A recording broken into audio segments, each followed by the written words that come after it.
পরশুদিনের পর দিন স্যার। আচ্ছা, পড়ালেখা কেমন করছো সবাই?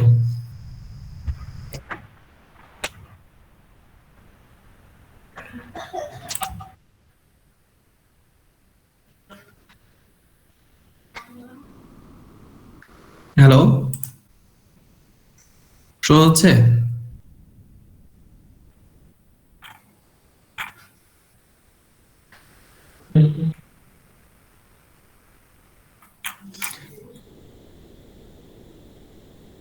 শোনা যাচ্ছে? জি স্যার। আচ্ছা, তোমরা আমাকে আসলে যে মেইল করছো, মেইলটা আসলে খুব ছোট জি স্যার, হয়ে শোনা যায় যেতেছে। কোশ্চেন গুলো, বুঝছো, অনেক কম হয়ে যায়। তোমার আর্ট হচ্ছে যেগুলো মানে মেইলে যে কোশ্চেন আছে।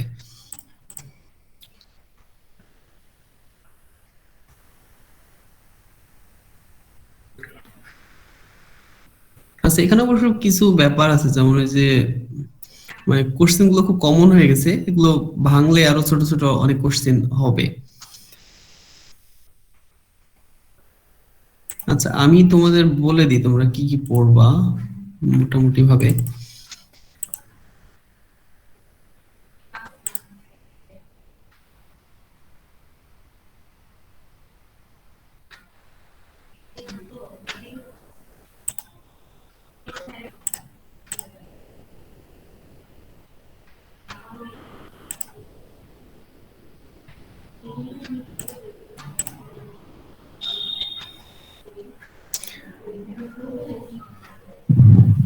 আমার স্ক্রিন দেখা যাচ্ছে?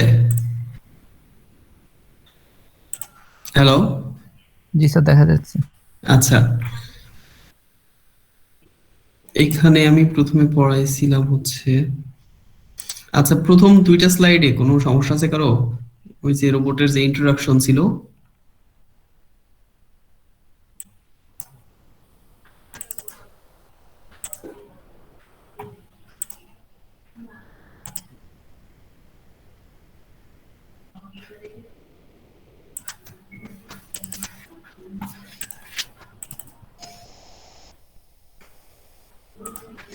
আচ্ছা তো প্রথমে ধরো রোবট কি, রোবোটিক্স এর অ্যাপ্লিকেশন কি, প্রথম স্লাইডে যেগুলো থাকবে।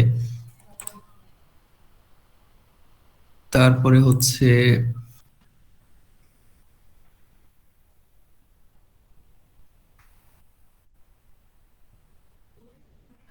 রোবটের কি কি ল আছে, একটা সিম্পল রোবোটিক সিস্টেমে কি কি অংশ থাকে, তারপর রোবটের আসলে মানে উদ্দেশ্যটা কি, রোবট মানে এই তোমার রোবট তৈরি করা বা এই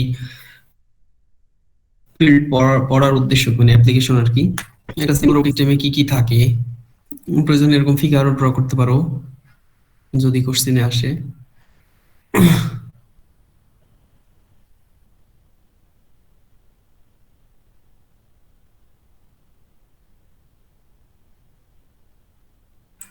আচ্ছা, তারপরে হচ্ছে এই তিনটা দিয়ে কি কি তোমার ওই যে আর্ম গুলো তৈরি করা হয়,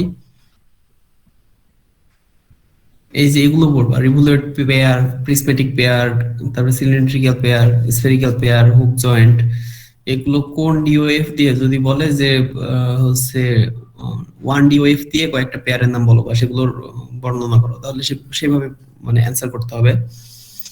বা আলাদা করে যদি বলে রিভুলেট পেয়ার কিভাবে কাজ করে সেটা দেখাও, তো চিত্র সহ দেখাবা। ঠিক কিভাবে এগুলো সবগুলোই হুক জয়েন্ট। তারপরে রোবটের কোঅর্ডিনেট সিস্টেম, কোন কোঅর্ডিনেট সিস্টেম কেন ইউজ করা হয় এবং সেটা কিভাবে কাজ করে।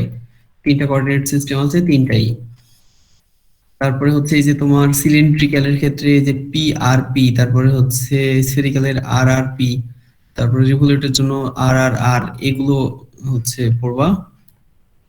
আর 3 নম্বর স্লাইডে হচ্ছে ওয়ার্কিং। স্যার এখান থেকে একটা বিষয় বলার ছিল স্যার। হ্যাঁ বলো। স্যার যে ডিওএফ আঁকা, তারপরে ওদের ডিগ্রি নির্ণয় করা, এগুলো কি মানে একটু কঠিন হয়ে যায় কি? আর না, ডিগ্রি নির্ণয় করার কথা বলিনি তোমাকে, হচ্ছে মানে কোনটার কথা বলছি একটু বলো। স্যার যে ডিওএফ এর কত ডিগ্রি কোণে ঘুরে এর না না আগে না, একবার এক্সাক্ট দরকার নাই তোমার। ডিওএফ এর আসলে কত ডিগ্রি কোণে তো না, কতটা কোঅর্ডিনেট এসে ঘুরতে পারে, এটাই তো ব্যাপার, তাই না? তো তোমাকে ওই ছবিগুলো যখন আঁকবা তখন একটু 3D শেপ দেওয়ার চেষ্টা করবা, যেন ওই হচ্ছে অ্যাঙ্গেল গুলো বোঝা যায়, বা কোন আর্মটা কোন দিকে ঘুরছে সেটা বোঝা যায়। জি স্যার, বুঝেছে? ঠিক আছে। জি স্যার। মানে স্পেসিফিক ডিগ্রি তো দরকার নাই যে কত ডিগ্রি কোণে ঘুরছে, সে ঘুরতে পারে, এটাই হচ্ছে ব্যাপার, যে ওই মুভমেন্টটা তুমি বোঝাতে পারছো কিনা। আচ্ছা, 3 নম্বর যে ওয়ার্ক ইনভেলপ, এই ওয়ার্ক ইনভেলপটা দেখবা, এই যে কার্টেসিয়ানের জন্য একরকম হয়, সিলিন্ড্রিক্যালের জন্য আরেক রকম হয়। মানে কোনটার ক্ষেত্রে কোনটা, জাস্ট ফিগার গুলো একটু মনে রাখলেই মানে তোমাদের সহজ হয়ে যাবে যে কোন ইনভেলপ, ওয়ার্ক ইনভেলপের জন্য রোবট কতটুকু মুভ করতে পারবে, কোন দিকে মুভ করতে পারে। আর রিস্ট, এই যে তোমার কি কি ধরনের রিস্ট হয়, তারপরে এই যে পিস, রোল, এগুলো পড়বা, খুব ইম্পর্টেন্ট কোশ্চেন এটা। তারপরে end effector, mechanical clamping, magnetic, vacuum, তিনটারই মেকানিজম কিভাবে এটা কাজ করে এবং কোথায় কোথায় অ্যাপ্লিকেশন আছে এর, তিনটারই, ঠিক আছে, কমন কোশ্চেন এগুলো। আচ্ছা, এই তিনটা গেল।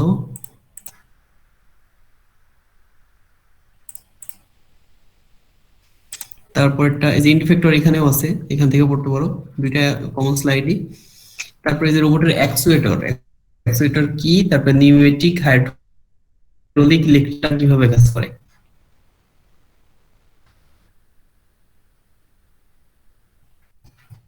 তারপরে 1 নম্বর,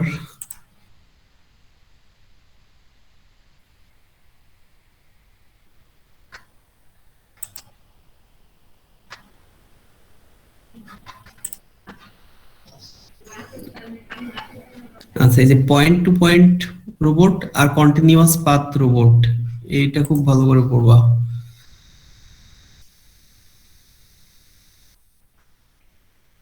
মোটর বলা হয় এটাকে।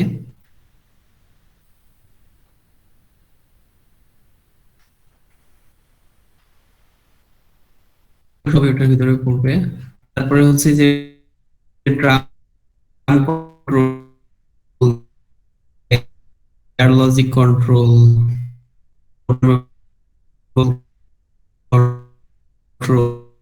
কি, লিড থ্রু প্রোগ্রামিং কি, মাইক্রোপ্রসেসর তোমার প্রোগ্রামিং এর ক্ষেত্রে কি কি ভূমিকা রাখে, বা আর একটা রোবটকে প্রোগ্রামিং করার ক্ষেত্রে আর কি কি নতুন কিছু ইউজ করা যেতে পারে, বা সেটার প্রক্রিয়াটা কি, এগুলো একটু দেখবা, স্পেসিফিকেশন দরকার নাই। কাইনামেটিক্সটা ইম্পর্টেন্ট,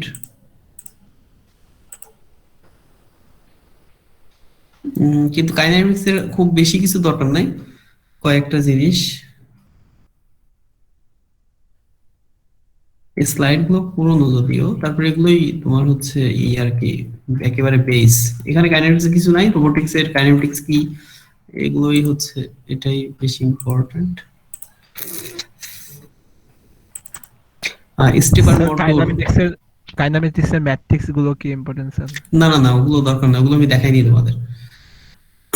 আচ্ছা, এই স্টেপার মোটরের ওয়ার্কিং প্রিন্সিপাল কি, এটা ঘুরায় ফিরে, এইটা আমি খুব ভালো করে পড়িয়েছি, এটা ঘুরায় ফিরে কোশ্চেন আসতে পারে, ঠিক আছে? এটা কেন কাজে লাগে, কোথায় কাজে লাগে, তারপরে হচ্ছে তোমার ডিগ্রি পরিবর্তন করতে হলে কিভাবে কাজে লাগে। মানে ডিগ্রি পরিবর্তন মানে ওই যে প্রতি স্টেপে যদি আমি হচ্ছে ম্যানুফ্যাকচারিং এর সময়ই আমি যদি কম ডিগ্রিতে একটা হচ্ছে স্টেপার মোটর তৈরি করতে পারি, আমরা তো মোটামুটি 18 ডিগ্রি বা 12 ডিগ্রি এরকম পড়ছিলাম, তাই না? তারপরে এই যে এই চারটা ফিগার দিয়ে ওয়ার্কিং প্রিন্সিপাল বর্ণনা করবা, যে কোন স্ট্রেসে কি হয় এবং সেই স্ট্রেস চেঞ্জ করার ফলে তোমার এই মুভমেন্ট গুলো কিভাবে চেঞ্জ হচ্ছে। আচ্ছা, এই যে এটা 18 ডিগ্রিতে কিভাবে মুভ করে সেটা দেখানো হয়েছে। এই যে ম্যাট্রিক্স গুলো দেখবা, মানে কার ভ্যালু কত থাকলে এটা কিভাবে মুভ হচ্ছে, এটা এটা আমার মনে হয় না দেখানোর কিছু আছে। আচ্ছা, sensing device, contact sensor, non contact sensor সব পড়বা। তারপরে স্পেশালি কয়েকটা জিনিস পড়তে হবে, একটা হচ্ছে আর্টিফিশিয়াল স্ক্রিন, তারপরে হচ্ছে proximity sensor, tactile array sensor, ঠিক আছে, টাচ সেন্সর, তারপরে ওই যে কন্টাক্ট সেন্সরের ভিতরে টাচ সেন্সর পড়বে, পজিশন ডিসপ্লেসমেন্ট, এগুলো মোটামুটি একদিন দেখাইছিলাম। এই যে ট্যাকটাইল অ্যারে সেন্সর, এটা কিভাবে কাজ করে সেটা পড়বা। আর স্কিল, এটা জাস্ট এই যে এখানে যেভাবে কাজ করে, এটা জাস্ট ছবি এঁকে হচ্ছে এর মানে কাজ যেভাবে করে সেটার একটা ডেসক্রিপশন লিখলেই হবে, একটা ব্রিফ ডেসক্রিপশন লিখলেই হবে। এখানে প্রক্সিমিটি সেন্সরটা আছে, এটা তোমরা আরেকটু নেট সার্চ করে এখান থেকে আরেকটু সুন্দর করে পড়বা যে প্রক্সিমিটি সেন্সরের ওই যে যে ট্রানজিস্টর গুলো ইউজ হয় বা ক্যাপাসিটর গুলো ইউজ হয় সেগুলোর চার্জিং কখন হয়, ডিসচার্জিং কখন হয়, সেগুলো একটু দেখবা। আর রোবট ভিশনের ক্ষেত্রে হাই লেভেল ভিশন কি, লো লেভেল ভিশন কি, সেগুলো আসলে কিভাবে কাজ করে, কোন স্টেপ গুলো কোন লেভেলে আছে, এগুলো একটু দেখবা। তারপরে হচ্ছে রোবট ল্যাঙ্গুয়েজ আগেই বললাম, এখানে না পড়ে ওই যে আমি এই যে প্রথমে পড়াইছিলাম না, এখানে প্রথমের দিকে যেগুলো পড়াইছিলাম, তোমার প্রোগ্রামিং মেইনলি দুই ধরনের হয়, ওইটা একটু দেখবা। Online programming, offline programming. ওই অনলাইন অফলাইনটা একটু দেখে যাবা। আরো স্পেসিফিক ভাবে বললে তোমার ওই যে থামো, অনলাইন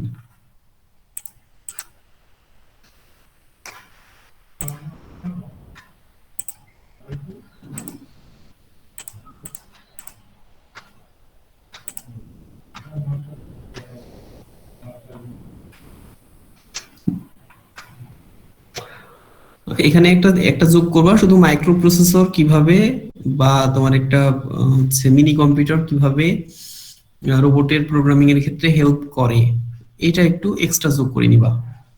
এই যেগুলো পড়াইছি, এই যে টিস ইন কি জিনিস, এগুলো একটু দেখবা। এই মোটামুটি এগুলো পড়লেই হবে। কার কোনো জিজ্ঞাসা আছে?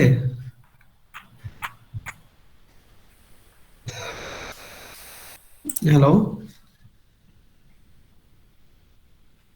শুনতে পাচ্ছ?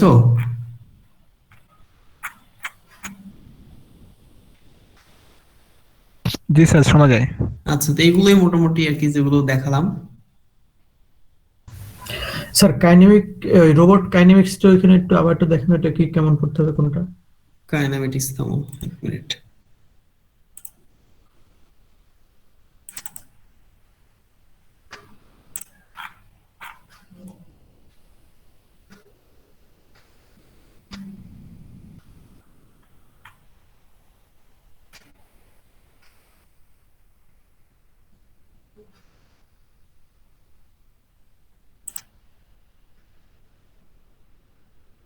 আচ্ছা, ওখানে তোমার কাইনেমেটিক্স বলতে ফরওয়ার্ড কাইনেমেটিক্স, ব্যাকওয়ার্ড কাইনেমেটিক্স আছে না?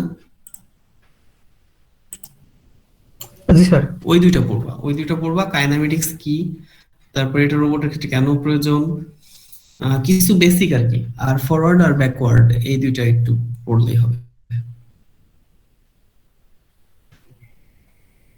ঠিক আছে স্যার। আচ্ছা,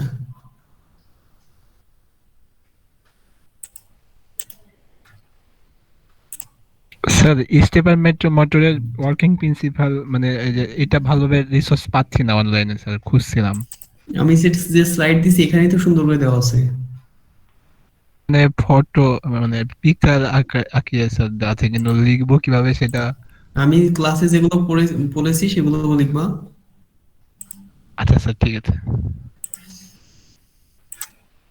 এই যে এখানে দেখো, এই যে ফিগারটা দিবা, আর এই প্রতিটা ফিগারে কি কি কাজ করে। তুমি যদি হচ্ছে 4টা মুভমেন্ট দেখাতে চাও তাহলে এই ফিগারটা দিবা, যদি 6টা মুভমেন্ট দেখাতে চাও তাহলে তো তোমার এই যে হচ্ছে ইগুলো চেঞ্জ হবে না, রোটর গুলো বা ওটা কি বলে, আরেকটা রোটর আর কি জানো, দুইটা জিনিস থাকে না। Status sir. হ্যাঁ, স্টেটর আর রোটর গুলো বিভিন্ন ভাবে দেখাতে, যেমন এই যে এখানে কয়টা আছে, 1 2 3 4 5টা হচ্ছে রোটর আছে, আর স্টেটর আছে 4টা, যার ফলে 18 ডিগ্রি হয়েছে। কিন্তু এখানে কিন্তু 4টা স্টেটর 4টা রোটর আছে, এই দুইটা রোটর আছে। তো সেইভাবে মানে যেভাবে তুমি ব্যাখ্যা করতে চাও সেভাবে ফিগার রাখবা, একে সেটা আহ, হচ্ছে ব্যাখ্যা করবা। যেমন এই যে এখানে ম্যাট্রিক্স গুলো দেখো, এই যে এখানে কোন এই যে ম্যাট্রিক্স দিতে হবে, মানে তোমার স্টেটর এবং রোটরের হচ্ছে মানে পজিশন কেমন চেঞ্জ হলে তোমার মুভমেন্টটা মানে কি হচ্ছে ওই মুহূর্তে, এটা ব্যাখ্যা করবা জাস্ট, তাহলে হবে। আর এখানে অনেক বেশি লেখার দরকার নেই, যেটুকু অ্যান্সার যাবে এক্সাক্ট সেটুকুই লিখবা। বুঝতে পারছো?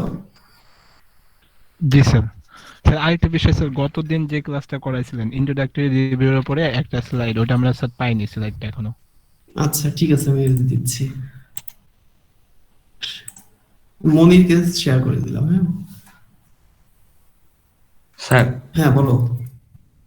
স্যার ওই যে স্যার যে অ্যাকচুয়েটর গুলো আছে স্যার, ওই যে নিউমেটিক অ্যাকচুয়েটর, স্যার এই ছবিগুলো তো স্যার অনেক কঠিন স্যার আঁকা, মানে এগুলো কি আঁকা লাগবে স্যার মানে এক্সামে? মোটামুটি মানে নিউমেটিক অতটা অ্যাকুরেটলি হবে না, কিন্তু মানে মোটামুটি টাকার চেষ্টা করবা। আচ্ছা মনির আছো, তোমার ইমেল অ্যাড্রেস কোনটা দেখো তো, প্রথমটা?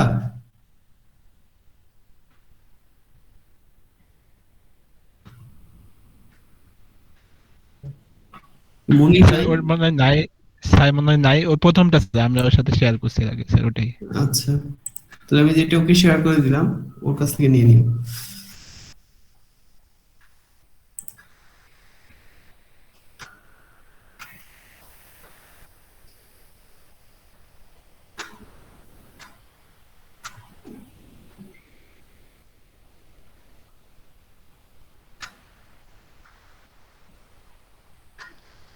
আচ্ছা তোমরা যে প্রশ্নগুলো দিয়েছিলা ওগুলো মানে এগুলো তা না, মানে এগুলো পড়বা, কিন্তু এর ভিতরে তো অনেক কিছুই আছে, মানে মানে কিছু বাদ গেছে আর কি। আরো আরো কিছু দেওয়া যেত, যেমন মনে করি যেখানে বলছো যে discuss any type of method of robot motion control, তার মানে এখানে কিন্তু দুইটা মোশন কন্ট্রোল আছে, কন্টিনিউয়াস, পয়েন্ট টু পয়েন্ট, তো এগুলোকে আলাদা আলাদা করে কোশ্চেন করা যেত। তারপরে হচ্ছে এই সেভারেল প্রোগ্রামিং মেথড, এটা স্পেসিফিক করা যেত। তারপরে এই যে দেখো briefly describe different type of grippers, তো ডিফারেন্ট টাইপ অফ গ্রিপার্স মানে কি বোঝায়, তো অনেক কিছু বোঝায় তাই না, তো একটা একটা করে আলাদা আলাদা করে তো গ্রিপার বোঝানো যেত। কি হয় এত পরে সবাই জয়েন করছে?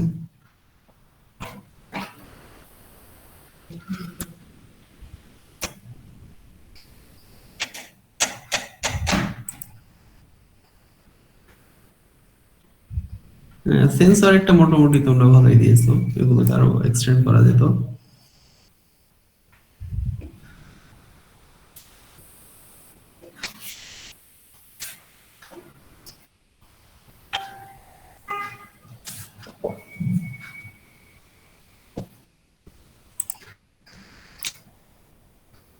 আচ্ছা আর কারো কোনো ই আছে, কোশ্চেন আছে?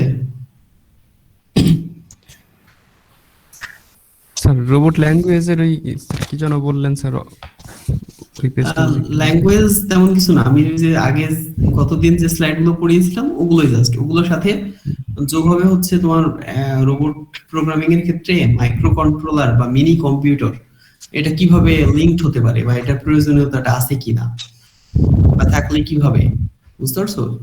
জি স্যার। আর আমি গতদিন যে ওই যে অনলাইন হচ্ছে প্রোগ্রামিং, অফলাইন প্রোগ্রামিং রোবটের ক্ষেত্রে যেটা দেখিয়েছিলাম ওগুলো মানে দেখবা, সেগুলোর স্টেপগুলো বা সেগুলোর অসুবিধাগুলো এগুলো। জি স্যার।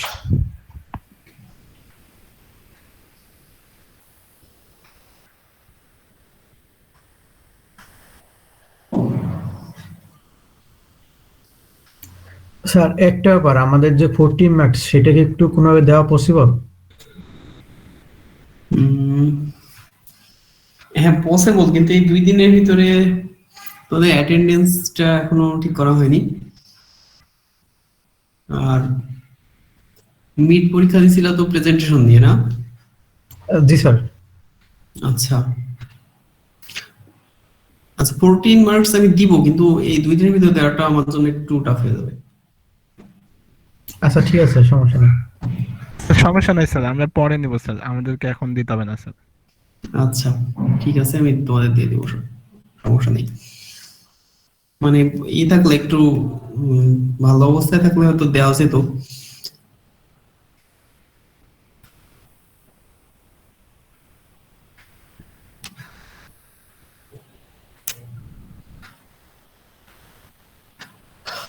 আচ্ছা তাহলে আমরা যদি আর কারো কোনো প্রশ্ন না থাকে তাহলে আমরা শেষ করতে পারি।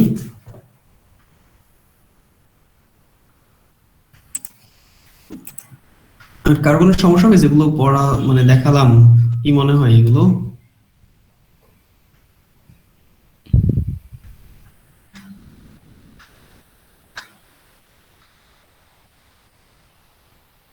স্যার ঠিক আছে স্যার, সমস্যা নেই স্যার।